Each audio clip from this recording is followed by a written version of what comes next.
from grade 6. How are you all? My name is Rida Khalid and I welcome you back to another exciting lesson of OPE. Students, जैसा कि आप सब जानते हैं कि आज का ये वीडियो लेसन है यूनिट नंबर 6 को कंप्लीट करने के लिए। जी हाँ, ये आखिरी लेसन की वीडियो आज हम मिलके कंप्लीट करने वाले हैं और पढ़ने वाले हैं एक आखिरी ग्रामर का टॉपिक। तो चलिए जल्दी से इस काम को स्टार्ट करते हैं ताकि हम फिनिश कर ले लेसन नंबर 12। ओके, सो ग्रेड 6, आपको याद है कि हमने ये जो यूनिट है ये कहां से स्टार्ट किया था? बिल्कुल, हमने ये यूनिट स्टार्ट किया था बातों से लॉयंस एंड टाइगर्स की, यानी कि हमने वाइल्ड लाइफ की बातें की थी। फिर जैसे जैसे लेसन हमारे आगे जाते गए, हमने वाइल्ड लाइफ को डिस्कस करते करते साथ ये भी चीजें देखी कि वो वाइल्ड लाइफ जब ह्यूमन लाइफ में इंटरफेयर करती हैं तो उनसे क्या रिजल्ट्स आते हैं। जैसे मिस्टर येट्स की एक स्टोरी थी, उन्होंने अपने घर में कुछ वाइल्ड एनिमल्स को एज अ पेट रखा हुआ था, जो कि एक इलीगल बात है। तो इसी तरह की इंटरेस्टिंग फैक्ट्स हमें देखने को मिले। उसके बाद हमने एक लेसन में ये भी पढ़ा कि कुछ एनिमल्स जिन्होंने अपने कीपर्स को और अपने जो ऑनर्स थे उनके ऊपर हमला यानी अटैक किया, तो कुछ वोकैबुलरी हमने नहीं सीखी, जिसका मतलब था कि जब एक एनिमल, एक वाइल्ड एनिमल अपने ऑनर या अपने कीपर के ऊपर अटैक करता है, उसको किल कर देता है, तो उस वर्ड को कहते हैं हम मोल्ड, MAULED, मोल्ड। ओके, सो ये जो वर्ड था ये हमने सीखा। एक और इंटरेस्टिंग वोकैबुलरी हमने जो सीखी थी वो थी ट्रैम्पल। Trample, TRAMPLE, trample. इस वर्ड का मतलब है कि एक एलिफेंट, एक हाथी जब एक इंसान को क्या करता है, स्ट्रैंगल करता है अपनी ट्रंक के साथ, गले पे बांध देता है और किल कर देता है, या अपने वजन के साथ, अपने वेट के साथ उसको क्रश कर देता है टू डेथ, तो इस एक्ट को कहा जाता है ट्रैम्पल। तो ये दो बहुत इंटरेस्टिंग वोकैबुलरी के वर्ड्स थे जो हमने इससे पहले वीडियो लेसन में सीखे थे। सो बच्चों, आज का जो ये वीडियो लेसन है, जैसा कि मैं आपको बता चुकी हूँ, हम इस लेसन को आज खत्म करने वाले हैं।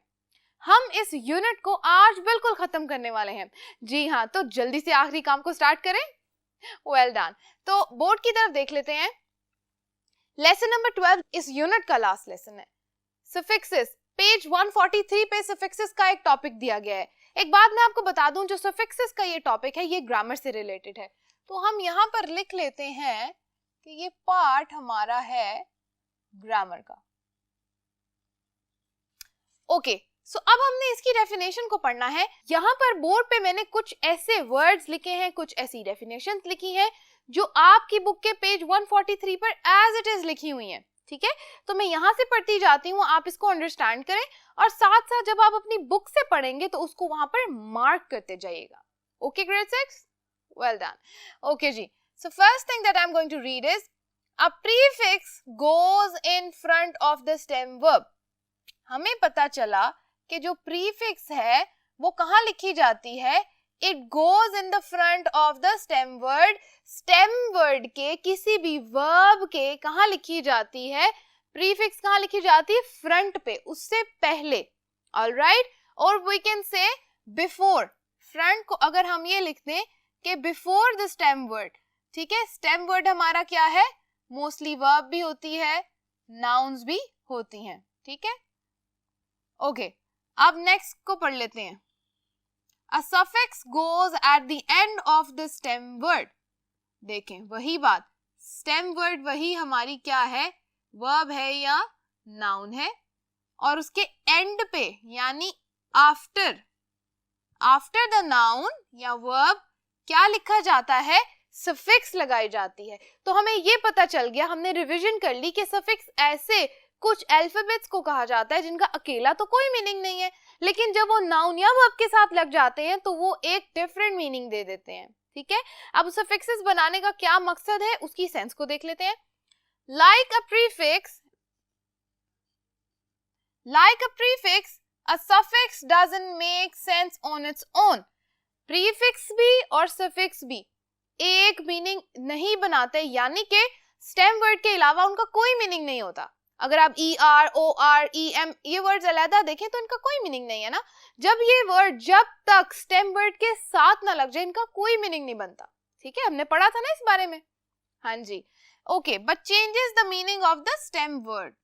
वही बात, स्टेम वर्ड का जब मीनिंग चेंज करेंगे, कैसे करेंगे? इन्हीं वर्ड्स के साथ आप क्या लगा देंगे?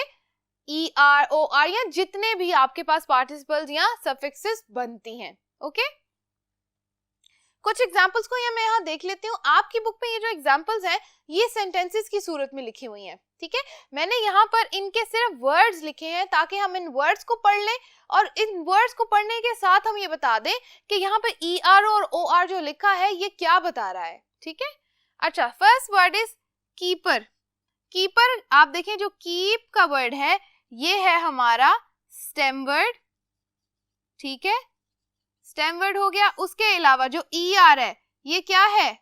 Very good, this is the suffix. हमें पता चल गया कि जो सफिक्स है वो यहाँ लगा दी एंड पे। जो शुरू का वर्ड था जो हमें अलग मीनिंग दे रहा है, कीप वर्ब है, वो क्या है जी? हमारा stem word. A keeper, who is a keeper? Keeper कौन होता है? A keeper is somebody who keeps something. किसी चीज को जब वो रखता है या किसी चीज को रोकता है तो उसको कहते हैं कीपर। Okay, performer.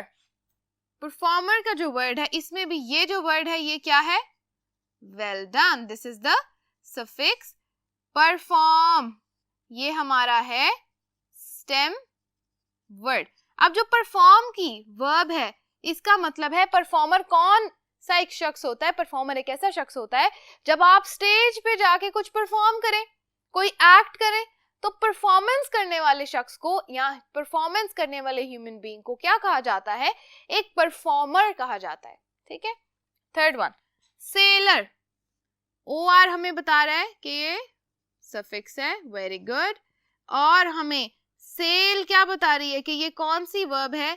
ये हमारे पास एक वर्ब दी गई है जो कि हमारा क्या है? ये है stem word. Stem word sail का अपना मीनिंग भी है, OR लगा दिया, सेलर बन गया ऐसा शख्स जो क्या करता है? कश्ती को पानी में लेके जाता है। Sail the boat, the one who sails the boat, ठीक है, तो सेलर उसको कहा जाता है। हमें ये पता चल गया कि जब हमने वर्ब के साथ ER सफिक्स और OR सफिक्स लगाई तो हमारे पास कुछ ऐसे वर्ड्स बने जिन्होंने हमें ये बताया कि ये तो एक ऐसी नाउन है या ऐसे एक पर्सन या किसी ऐसी थिंग का नाम है जो एक्ट कर रहा है। Something is being done by these words. जो न्यू वर्ड्स बने हैं ना हमारे पास, ये जो वर्ड्स हैं, ये जो लोग हैं या ये जो चीजें हैं, ये कोई टास्क परफॉर्म कर रही हैं, ठीक है। अब हम देखते हैं, the ER and OR shows that someone or something does the action of the stem word। वही बात, अगर वर्ब अकेला है, ठीक है, तो उसका एक अलग मीनिंग है, वो एक स्टेम वर्ड है। अगर उसके साथ ER या OR सफिक्स लगाए, जैसे यहाँ लगाई, तो क्या हमें एक डिफरेंट मीनिंग मिला है? बिल्कुल मिला है।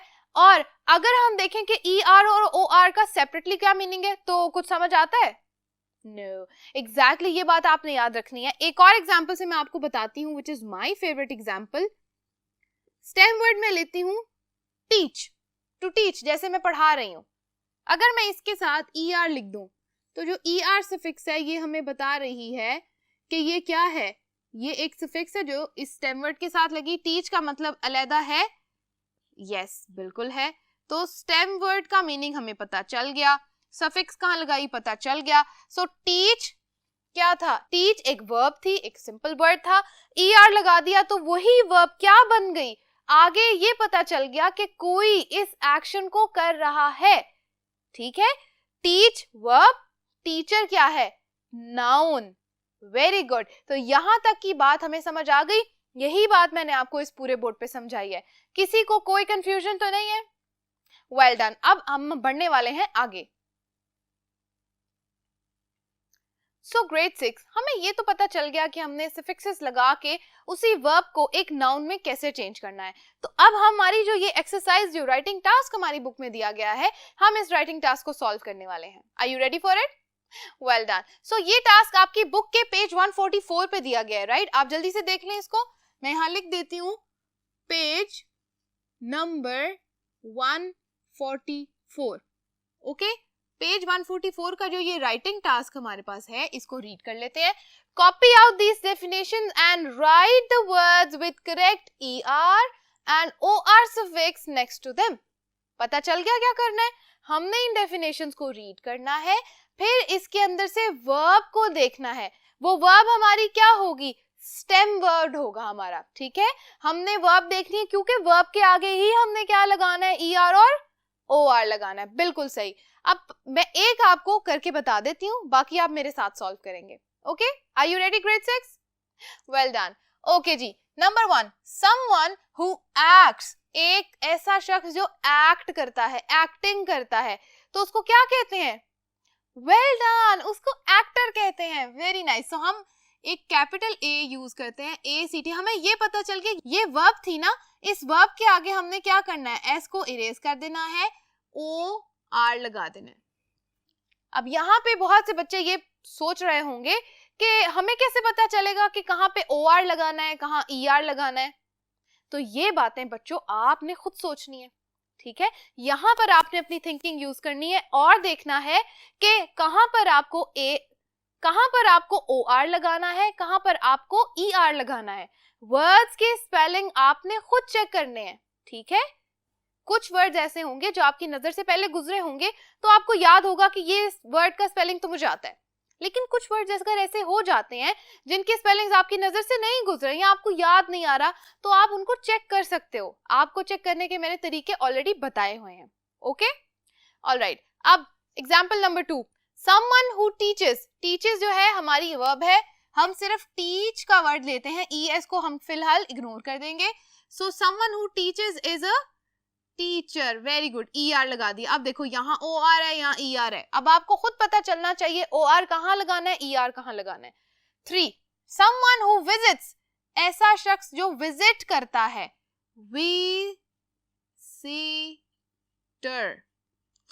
Visitor. Number 4, something which cooks। अब ये बात यहाँ पे नोट करने वाली है कि हर बात someone के बारे में नहीं होगी, कोई बातें समथिंग के बारे में भी होंगी। मैंने आपको 2 बातें बताई थी। नाउन जो है अगर हम बात करें तो वो कोई पर्सन भी हो सकता है जब हम सफिक्स लगाएंगे, और वो कोई चीज भी हो सकती है, कोई थिंग भी हो सकती है। तो हमने ये चीज ज़हन में रखनी है। कैसे पता चलेगा, हु और विच। ये जो हमारी रिलेटिव प्रोनाउंस है ना, ये हमें बता देंगे अगर हु का वर्ड यूज किया तो किसकी बात हो रही है, बिल्कुल एक ह्यूमन बीइंग की। अगर विच की बात हो रही है, जब विच और दैट लगता है तो किसकी बात हो रही होती है, तो नॉन लिविंग थिंग्स यानी थिंग्स की बात हो रही है, ठीक है। अब ये चीज हमें बता रही है कि ये जो सेंटेंस है ये किसी थिंग के बारे में है, किसी पर्सन के बारे में नहीं है। Okay, number 4, something which कुक्स। Cooker होते हैं ना, प्रेशर कुकर्स होते हैं हमारे घर में, तो कुकर। एक तो जो पर्सन अगर यहाँ पे लिखा होता समवन हु कुक्स, तो हम कहते हैं वो कुक है, COOK, कुक होते हैं ना घर में, कुक होते हैं, शेफ्स होते हैं, लेकिन वहां पर ER और OR का यूज नहीं है, तो हमें ये पता चल गया कि यहाँ पर किसी चीज की बात हो रही है। ठीक हो गया, आई होप यहाँ तक की बात आपको समझ आ गई होगी।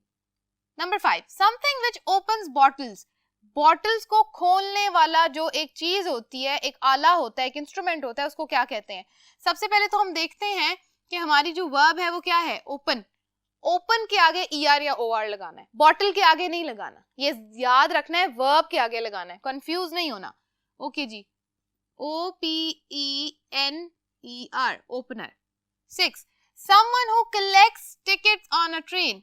collects tickets on a train, क्या करता है एक ऐसा इंसान जो टिकट्स कलेक्ट करता है, बिल्कुल इसको कहते हैं कलेक्टर, या आप इसको टिकट कलेक्टर भी कह सकते हैं। Something which makes number calculations, numbers की कैलकुलेशन कहाँ करते हैं हम, किस डिवाइस पे, वेरी गुड। सो हम करेंगे makes को रखे हम, लेकिन the word we are going to use is calculator। Someone who drives, ऐसा शख्स जो क्या करता है, ड्राइव करता है, ड्राइवर। ये तो वर्ड हमने पहले देखा होगा, right. Someone who owns something, owns, owner, very good. जब हमने ऑनरशिप और पोजेशन की बात की थी तब हमने ऑनर्स का वर्ड पढ़ा था।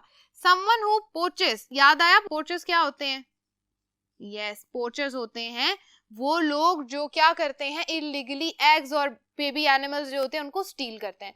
बच्चों यहाँ तक की बात आई होप आपको समझ आ गई होगी और ये आइडिया हो गया होगा कि हमने ER और OR लगा के कैसे वर्ब को नाउन में चेंज करना है। यहाँ तक की बात समझ आ गई, well done। Now we are moving on to another exercise। Okay, so dear students, अब इसके बाद जो अगली राइटिंग एक्टिविटी है वो भी इसी से मिलती जुलती है, लेकिन उसको करने से पहले थोड़ी सी इन्फॉर्मेशन को लेना बहुत जरूरी है। तो जल्दी से अपनी बुक्स को छोड़ दो और बोर्ड पे यहाँ मिस श्रद्धा के साथ इस काम को सीख लो। अनयूजुअल ER और OR स्टेम वर्ड्स। कुछ स्टेम वर्ड्स तो ऐसे होते हैं ना जिनके आगे ER या OR नहीं लगा हुआ होता, तो हमारे लिए इजी होता है अंडरस्टैंड करना कि ये तो स्टेम वर्ड नहीं है, OR लगाया, लो जी हमारा वर्ड तो कंप्लीट हो गया।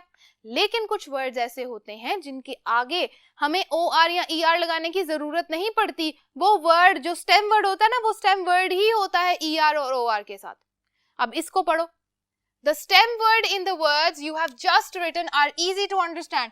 अभी अभी जो हमने काम किया है, मैंने आपको बताया वो तो बड़ा इजी था, ER लगा दिया, OR लगा दिया, स्टेम वर्ड की अपनी अंडरस्टैंडिंग हमें थी, कोई मसला ही नहीं, इजी। लेकिन the stem words in many other words with suffix are not easy for you to understand. बहुत सारे ऐसे वर्ड्स होंगे जिनके आगे ER OR पहले से ही लगा होगा, उनको अंडरस्टैंड करना हमारे लिए मुश्किल होगा कि फिर समझ नहीं आएगी कि हम इसके आगे अब सफिक्स कैसे लगाएं। तो वो कौन से वर्ड्स होंगे पहले हम उनको देख लेते हैं। या तो वो आर्केइक वर्ड होंगे। जो आर्केइक वर्ड्स होते हैं इनका मतलब है, अगर मैं आपको सिंपल लैंग्वेज में बताऊं तो ये वर्ड्स वो हैं जो ओल्ड वर्ड्स हैं, वो वर्ड्स जो पहले यूज होते थे पर they are not used today, आजकल वो इस्तेमाल नहीं होते, बहुत पुराने एंशिएंट लैंग्वेज जो होती थी, ठीक है। उसके अलावा फॉरेन वर्ड्स, लैटिन हो सकते हैं, फॉरेन और फ्रेंच वर्ड्स हो सकते हैं, लैटिन या फ्रेंच वर्ड्स। फॉरेन वर्ड्स का मतलब है ऐसे वर्ड जो इंग्लिश के नहीं हैं, हमें लगता है सारी इंग्लिश है, लेकिन इंग्लिश में भी बहुत सारी दूसरी लैंग्वेजेस मिक्स होती है ना। तो आप ये बात याद रखो कि कुछ बातें, कुछ वर्ड इंग्लिश के ऐसे होते हैं, हमें लगता है कि वो इंग्लिश है, लेकिन वो क्या होते हैं, वो फ्रेंच या लैटिन वर्ड्स होते हैं, हमें नहीं पता चलता कि उनके आगे ER OR पहले से ही लगा हुआ है, ठीक है। स्पेशलिस्ट मीनिंग, कुछ ऐसी वर्ब्स होती हैं, हमने कल पढ़ा था ना कि स्पेशलिस्ट जो वर्ब्स हैं वो कौन सी वर्ब्स होती हैं, जो एक ही काम के लिए, एक ही एक्ट के लिए यूज होती हैं और उनके आगे ऑलरेडी ER और OR लगा होता है, तो उन वर्ड्स को भी अंडरस्टैंड करना, सफिक्स लगाना मुश्किल हो जाता है। तो ये भी एक एग्जांपल है, जैसे हमने कल बात की थी वर्ड मोल्ड की, ठीक है। तो mould means somebody who is attacking on the owner and the keeper. Okay, stem word changing, stem word changes spellings or form. stem word की क्या हो रही है, स्पेलिंग या फॉर्म ही चेंज हो रही है। हमने बताया था ना कुछ स्टेम वर्ड्स ऐसे होते हैं जिनको रिकॉग्नाइज करना हमारे लिए बड़ा मुश्किल हो जाता है, नहीं पता चलता कि स्टेम वर्ड कौन सा है, हम नहीं बता सकते। जैसे एडिबल और ईटेबल की बात थी, याद आ गया? एग्जैक्टली तो ये भी एक रीजन हो सकता है। अब ये चार बातें जो मैंने आपको समझाई हैं, ये बातें आपकी समझ में आ गई? इससे रिलेटेड एग्जांपल्स आपको बाद में मैं दूंगी, अभी यहां तक आप इसको अंडरस्टैंड कर लें बस। Okay, next task, writing task क्या है जी? fill in the gaps to fit the following definitions with words which have an ER or OR suffix. वही काम है, आपने क्या करना है, इन डेफिनेशंस के आगे फिर वही काम करना है, हमने लेना है नाम, डायरेक्टली लिखना है, हमने क्या लिखना है, हमने डायरेक्टली लिखने हैं नाउन्स, टाइटल्स लिखने हैं, ठीक है। कैसे लिखने हैं? यूजिंग सफिक्स ER और OR। अब हमने आइडेंटिफाई करना है लिखते हुए कि हम उस वर्ड को जब सेपरेटली पढ़ेंगे तो स्टेम वर्ड का मीनिंग समटाइम समझ नहीं भी आता। कुछ एग्जांपल्स मैं यहाँ लिखूंगी, वहां से आपको आइडिया हो जाएगा।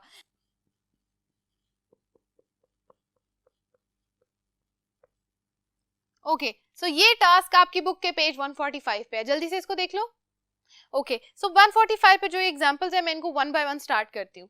Someone who helps sick people, जो क्या करता है, एक ऐसा शख्स जो क्या करता है, बीमार लोगों की देखभाल करता है, उनको चेक करता है, तो कौन होता है? Doctor. Very good. So doctor को हम लिखते हैं DOCTOR। अब देखें, अगर मैं DOCOR को खत्म कर दूं और DOC को देखूं तो DOCT कोई वर्ड है? No, it's not a stem word, तो हमें इसकी पहचान नहीं है, तो ये वाली बात आ गई ना, याद रखते हैं। Someone who makes things out of would, ऐसा शख्स जो क्या करता है, लकड़ी की चीजें बनाता है, उसको कहते हैं, अब देखें, कारपेंटर। क्या आपको लगता है कि कारपेंटर एक ऐसा वर्ड है जिसके अंदर अगर मैं CARPENT इन वर्ड्स को अलग कर दूं तो कारपेंट, क्या ये एक वर्ड है? नहीं है। इसी तरह ये बात हमारी हम समझ में अब आ गई है कि हर स्टेम वर्ड भी हमें पता नहीं हो सकता, ठीक है। Let's solve further. Alright so students, अब मैंने क्या किया है, बाकी के जितने भी वर्ड्स थे उनको मैं ऑलरेडी बोर्ड पे लिख चुकी हूँ। आपने क्या करना है, मैंने ये काम इसलिए किया है कि मैं आपको सिर्फ इन वर्ड्स को पढ़ के समझा दूं कि इन वर्ड्स के आगे हमने ER और OR या जो भी वर्ड्स लगे हैं उनको कैसे लगाया है और उनका क्या मीनिंग है। साथ ही साथ हम ये देखते जाएंगे कि इन वर्ड्स के साथ जो स्टेम वर्ड्स दिए गए हैं क्या वो रिकग्नाइजेबल हैं, क्या हमें पता चल रहा है कि स्टेम वर्ड कौन सा है। तो आओ जल्दी से इसको देख लेते हैं। Okay, number 3, someone who wins a victory, victor। देखिए VICTOR, victor। अगर हम कहें कि VICT, विक्ट, क्या ये वर्ड हमें अंडरस्टैंडेबल है? नहीं, तो ये ऐसी नाउन बन गई जो हमें क्या है, जिसका स्टेम वर्ड हमें अंडरस्टैंडेबल नहीं है। Okay, number 4, someone who makes clothes, tailor. सबने सुना है टेलर का नाम, ओके, अंडरस्टैंडेबल है।